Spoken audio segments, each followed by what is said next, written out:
The single biggest predictor of how long you live after 60 is not your diet. It is not your genetics. It is not even your doctor. And most people don't realize this until it's already too late. It is whether you wake up tomorrow with a reason, not a routine, not a habit, a reason. And before you tell me you already know what that means, wait, because what I am about to say is not what you think it is. If you are somewhere between 55 and 65, still working, still showing up, but something underneath has started asking questions you do not have answers to yet, this is for you. And if you have already crossed into the quieter side, retired, children grown, the house stiller than it has ever been, and you are carrying something you cannot quite name, this is for you too. Because there is a specific moment most people experience, usually somewhere between 3 and 6 months after their last major role ends. A moment nobody warned them about. And the ones who found their way through it, the ones who went on to live longer, fuller, more present lives than anyone around them expected, they all say the same thing. They almost missed what was actually happening to them. Stay with me, because what I said a moment ago about the reason, we are going to come back to that. And when we do, it is going to land differently than you expect. Let me start with something honest. There is a version of this feeling that gets dressed up as gratitude. You tell yourself, I have so much. I have time now. I have freedom. What right do I have to feel this way? And that question, that right there, is the thing that keeps so many people stuck. Because you are not feeling this because you are ungrateful. You are feeling this because something that was quietly holding you together for decades has ended. And nobody handed you anything to replace it. You did everything you were supposed to do. You worked, you showed up, you provided, or you cared, or you built something, sometimes all three at once, for 30 or 40 years. And then retirement, or the children left, or the role that had quietly defined you simply stopped being needed. Now the calendar is open, and there is a guilt you cannot quite justify because you have everything you worked for, the time, the freedom, the rest you told yourself you deserved. So why does it feel like something essential has gone silent? Sound familiar? You are not the only one sitting with that question. And you are not broken for asking it. Here is what I know. The loss of daily necessity, of being the person someone was counting on, is one of the quietest and least acknowledged griefs in adult life. Nobody sends a card. Nobody checks in. They assume you are finally happy. And you are performing contentment while something underneath stays very, very still. I want you to hear this clearly. It is not ingratitude. It is not weakness. It is what happens when purpose ends and nobody tells you that you are allowed to build it again. Now here is the thing I want to plant here, and we are going to come back to it, because it changes everything.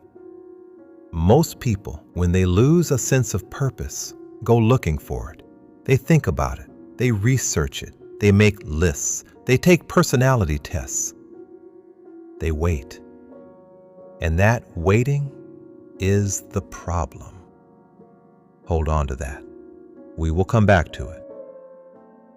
Let me tell you about Evelyn, 66 years old, spent 32 years as a speech therapist, not just a job, a calling.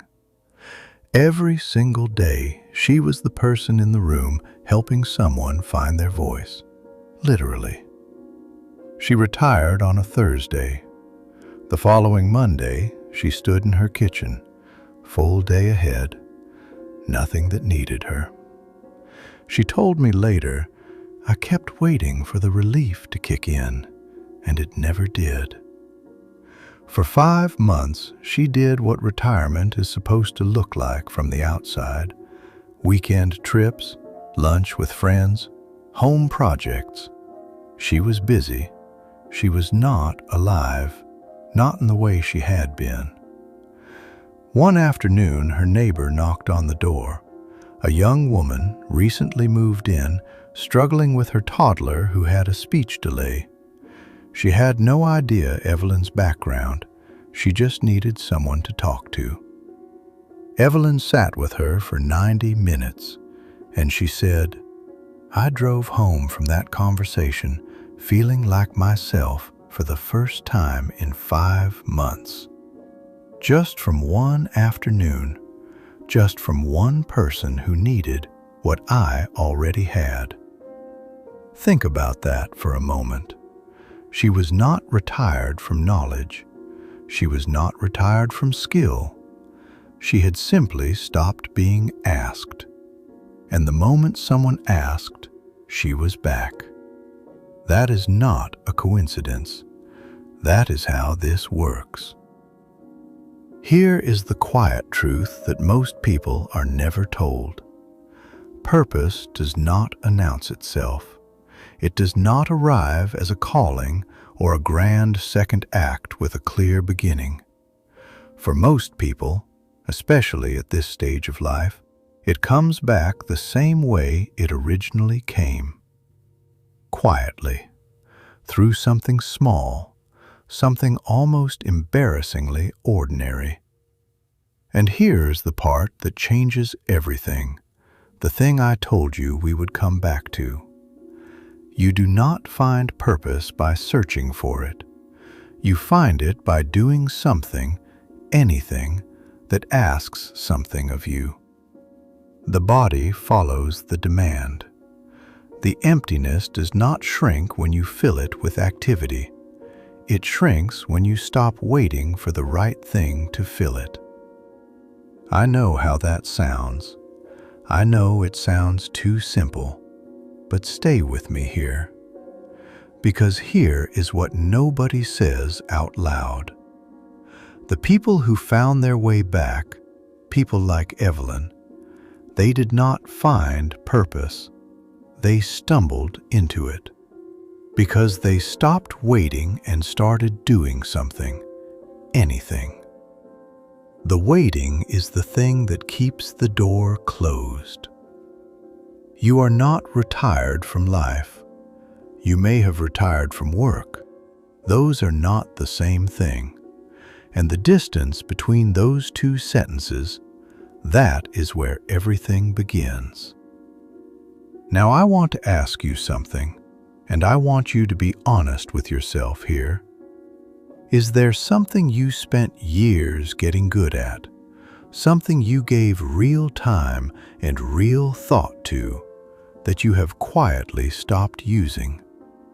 Not because it stopped working, not because it stopped mattering, but simply because nobody was asking for it anymore. Because here is what I have come to understand. There is a version of you that is still needed, somewhere, by someone. The knowledge did not expire. The patience you built did not expire. The understanding you earned from decades of actual living, that is not a retirement asset. That is a living thing, and it still works. Let me tell you about one more person, because this one matters. His name is Gerald, 69. Spent his career as a structural engineer. Quiet man, precise thinker. Retired at 67 and found the silence overwhelming in a way he never expected and never admitted to anyone. He started volunteering at a local school, not teaching, just helping, fixing things, being around. One afternoon, a 16-year-old boy asked him how a bridge stays up. Gerald talked for 40 minutes. The boy did not move. At the end, the boy said, "Nobody ever explained something to me like it actually mattered before." Gerald now runs an informal after-school session. 6 kids, a folding table, no budget, no title. He told me, "I spent 30 years building things that would outlast me, and somehow I never noticed the most useful thing I could build was just a reason for a 16-year-old to care about how the world holds together." Here is what I want you to really hear. You do not need to reinvent yourself. You need to rediscover what you are still capable of offering. That is not a project. That is not a second career. It is a decision made on an ordinary morning in an ordinary room by someone who simply chooses not to stop mattering. And that decision can be made today, not in theory, not when the timing is right, not when you have figured out the shape of it. Today. Because here is the thing that I think about, and it is not meant to frighten you, it is meant to wake something up gently. The body takes its cues from how you live. Give it a reason. Give it somewhere to go in the morning. That is not philosophy. That is how this works. I know you may be sitting there thinking, but where do I even start? And that is exactly the right question, because the answer is smaller than you think. Here is the one thing I want you to do after this video ends. Think of one person, not a family member, who might genuinely benefit from something you know, something you have lived through, something you spent years learning, often the hard way, and send them one message today. Not an offer, not a plan, just this. I was thinking about you and something you are working on. I might have something useful. Would you want to talk? That is it. One message. 11 words or thereabouts. You are not committing to anything. You are not launching something. You are not reinventing your life in an afternoon. You are simply making yourself available, which is something you have known how to do your entire life. You have just forgotten, for a little while, that you still can. Before you go, I want to ask you something, and I mean this genuinely. Tell me in the comments, what is the thing you spent years getting good at that you have quietly stopped using? It does not have to be grand.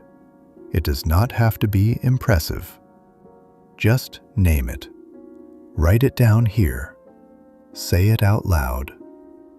Because I think you might be sitting on something that somebody out there still needs. And I think part of you already knows that. Every video on this channel is made for people who are not done yet. People who are somewhere in the middle of this, not at the beginning, not at the end, still in it. If this felt like it was made for you, there is more here. Come back when you need to. Still time. It is not too late. But you have to decide that it isn't.